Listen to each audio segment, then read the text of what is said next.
শরতের আকাশে এরকম সাদা সাদা গুড়ি গুড়ি মেঘ দেখতে পাওয়া যায়, কিন্তু এখন হেমন্তকাল। না জানি হেমন্তকালেই এরকম পরিবেশ দেখে কত না সুন্দর লাগছে। বন্ধুরা, তোমরা সবাই কেমন আছো? আশা করি সবাই ভালো আছো। আজকে মিনি একটি ব্লগ নিয়ে তোমাদের সামনে চলে এসেছি। আজকে যেতে পথে তোমাদের সাথে একটু আড্ডা দেব, গল্প করব। তো তোমরা যারা আমার চ্যানেলে নতুন, একটু চ্যানেলটি সাবস্ক্রাইব করে দিও আর আমাদের পাশেই থেকো। তোমাদের একটু উৎসাহ পেলে আমাদের ভিডিওগুলো আরও সুন্দর হবে এবং আমরা আরও সুন্দর সুন্দর ভিডিও তোমাদেরকে উপহার দেওয়ার চেষ্টা করব ইনশাআল্লাহ। তো তোমরা কে কোথা থেকে ভিডিওটা দেখছো কমেন্টে জানিও কিন্তু, হ্যাঁ। তো আজকে যে বিষয়টা নিয়ে আলোচনা করতে চাচ্ছি সেটি হচ্ছে যে আমরা আমাদের চলাফেরার পথে আমাদের যে চাহিদা বা আমাদের যে চাওয়া পাওয়াগুলো থাকে এগুলো নিয়ে একটু আসলে কথা বলতে চাচ্ছি আজকে। তো বন্ধুরা, আসলে মানুষের চাহিদা থাকাটা স্বাভাবিক। একটা চাহিদা পূরণ হলে আরেকটা চাহিদা জন্ম নেবে, এটাও স্বাভাবিক। যদি একটু উদাহরণ হিসেবে বলা যায় যে আগে মানুষ শুধু খাবার বা আশ্রয় চাইতো, দেখা যাচ্ছে যে কারো ঘর নাই, বাড়ি নেই, আবার দেখা যাচ্ছে কেউ এক জায়গা থেকে আরেক জায়গায় চলে এসেছে আশ্রয়ের জন্য বা খাবারের জন্য।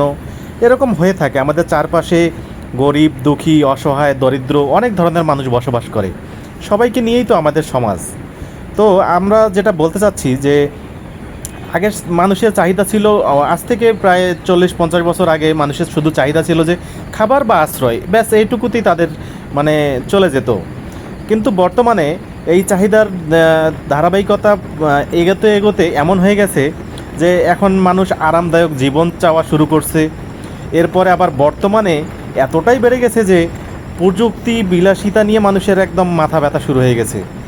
মানসিক শান্তি এগুলো তো মানুষ ভুলেই গেছে। আসলে মানুষের চাওয়াটা বাড়তেই থাকবে, এটাই স্বাভাবিক।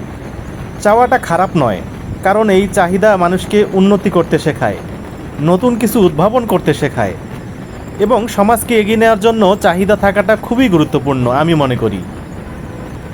যদি একটু বলতে চাই যে আগের যুগে মানুষ কিন্তু মোবাইল ফোন ইউজ করতো না, আস্তে আস্তে মোবাইল ফোন আসলো। মোবাইল ফোন আসতে আসতে এখন স্মার্টফোন, এরপরে চলে এসেছে অলরেডি এআই যুগ। বর্তমানে কিন্তু এআই চলতেছে বন্ধুরা। তো এই এআইয়ের যুগে মানুষের প্রযুক্তির উপর এতটাই নির্ভরশীল হয়ে যাচ্ছে আস্তে আস্তে যে আসলে পুরনো দিনের স্মৃতিগুলো মানুষের কাছে শুধু স্মৃতিই হয়ে থাকতেছে। আসলে চাহিদাকে যদি আমরা একটু ভাগ করতে চাই তাহলে চাহিদা কিন্তু মানুষের 3 প্রকারের হয়ে থাকে।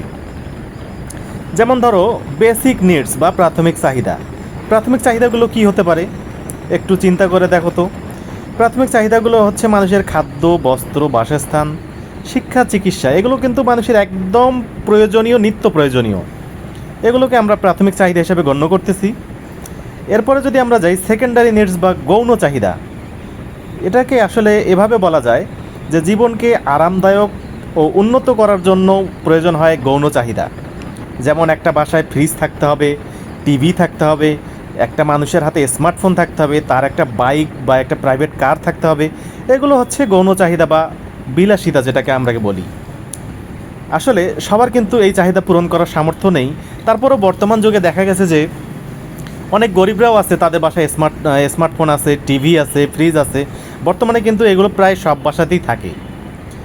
তারপরে আমরা যদি লাস্ট স্টেপে আসি যে লাক্সারিয়াস নিড বা বিলাসী চাহিদা। বিলাসী চাহিদা আমরা কোনগুলোকে বলছি? এগুলো হচ্ছে জীবনধারার মান ও সমাজের মর্যাদা বৃদ্ধি করে। কিভাবে? এটা যদি বলতে চাই তাহলে আসলে দামি গহনা, প্রাইভেট জেট, বিদেশ ভ্রমণ করা, প্রতি মাসে একবার ট্রিপে যাওয়া বা প্রতি বছরে একবার ট্রিপে যাওয়া। আজকাল তো অনেক দেখা যায় যে অনেক রেস্টুরেন্টে ভরে গেছে, বাসা বাড়িতে রান্না হয় না বললেই চলে। বিভিন্ন ফাস্ট ফুড খেতে যাচ্ছে মানুষ, রেস্টুরেন্টে খেতে যাচ্ছে, রান্না করার ধুম চলে গেছে। আগে তো দেখা যাচ্ছে যে 3 বেলা গ্রামের বাড়িতে রান্না হতো, শহরের বাড়িতেও কম বেশি রান্না হতো, কিন্তু বর্তমানে শহরে রান্না হয় না বললেই চলে। মানুষ ঝুঁকছে আস্তে আস্তে প্রযুক্তির দিকে, আর মানুষ চাচ্ছে একটু স্টাইলিশ জীবনযাপন করতে। তো এটাকে আমরা আসলে মূলত লাক্সারিয়াস নিডস বা বিলাসী চাহিদা বলে থাকতেছি। চাহিদা যত বাড়ে মানুষের তত বেশি কাজ করার উৎসাহ কমে যায়। তবে নতুন কিছু উদ্ভাবন করার জন্য চাহিদা কিন্তু অত্যন্ত প্রয়োজনীয়। যদি আমরা একটু অর্থনৈতিক দিকে চিন্তা করে দেখি তাহলে চাহিদাটা কিন্তু খুবই গুরুত্বপূর্ণ। যেমন মনে করো কারো একটা ছোট ব্যবসা আছে, সেই ব্যবসাটাকে কিভাবে বৃদ্ধি করবে, এটার জন্য তার একটা চাহিদা তৈরি হয়। চাহিদাটা কিভাবে তৈরি হলো, দেখতেছে যে মার্কেটে ও আমার চেয়ে ভালো ব্যবসা করছে, আবার দেখা যাচ্ছে যে অনেক ব্র্যান্ড নতুন নতুন প্রোডাক্ট তৈরি করছে, তাদের সেল বাড়তেছে, মার্কেটিং বাড়তেছে। তো এখান থেকে আসলে মানুষের ব্যবসার চাহিদা বৃদ্ধি পাচ্ছে, আর ব্যবসার চাহিদা বৃদ্ধি পেলেই কিন্তু অর্থনৈতিক উন্নতি ঘটবে। এটা নিজের জন্য, সমাজের জন্য, দেশের জন্য খুবই গুরুত্বপূর্ণ।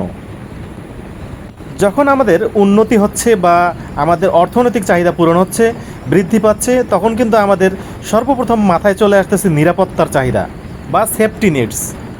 এই নিরাপত্তার চাহিদা যেমন বিভিন্ন ক্ষেত্রে প্রয়োজন হয়, যেমন চাকরি, স্বাস্থ্য, নিরাপদ জীবন, আর্থিক সুরক্ষা, সব কিছুর দিক দিয়ে কিন্তু আমাদের সেফটি নিডস প্রয়োজন। এতে করে আমাদের সেফটি নিডস যদি না থাকে, তাহলে কিন্তু আমরা বিভিন্ন ধরনের বিপদের সম্মুখীন হতে পারবো, যেমন চুরি, ডাকাতি, ছিনতাই, অনেক ধরনের দুর্ঘটনা বর্তমানে কিন্তু ঘটেই চলেছে। এই অর্থনৈতিক উন্নতি হওয়ার ফলে কিন্তু এই সমস্যাগুলো সৃষ্টি হচ্ছে। তবে তাই বলে কি অর্থনৈতিক উন্নতি প্রয়োজন নাই? হ্যাঁ, অবশ্যই আছে। অর্থনৈতিক উন্নতি ছাড়া কিন্তু আমরা আসলে পিছিয়ে পড়ব। বর্তমানে যুগের সাথে তাল মিলিয়ে যদি আমরা চলতে চাই, তাহলে আমাদের অর্থনৈতিক চাহিদা খুবই গুরুত্বপূর্ণ এবং এটার কোনো সীমা নেই। তবে সব কিছুর পরেও একটা ছোট চাহিদা থেকে যায়। এটি ছোট বললে ভুল হবে, এটি আসলে সবচেয়ে বড় চাহিদা। এটি হচ্ছে ভালোবাসা বা সম্পর্কের চাহিদা। যেমন বন্ডিং, পরিবার, বন্ধুত্ব, ভালোবাসা, সামাজিক বন্ধন, এগুলোতে একটা সুন্দর চাহিদা থাকা প্রয়োজন। তাহলে একজন আরেকজনের সাথে সম্পর্ক দৃঢ় হয়, বন্ধুত্ব আরও ভালো হয়। তো বন্ধুরা, আমরা আশা করি আমাদের এই চাহিদা বা আমাদের এই প্রযুক্তিকে কাজে লাগিয়ে আমরা আরও সামনে অনেক দূর এগিয়ে যেতে পারবো। তোমাদের আজকে এই ভিডিওটি তোমাদের কাছে কেমন লাগলো অবশ্যই কমেন্ট করে জানিও। আমাদের পাশেই থেকো। আবার দেখা হবে অন্য কোনো ভিডিওতে। আল্লাহ হাফিজ।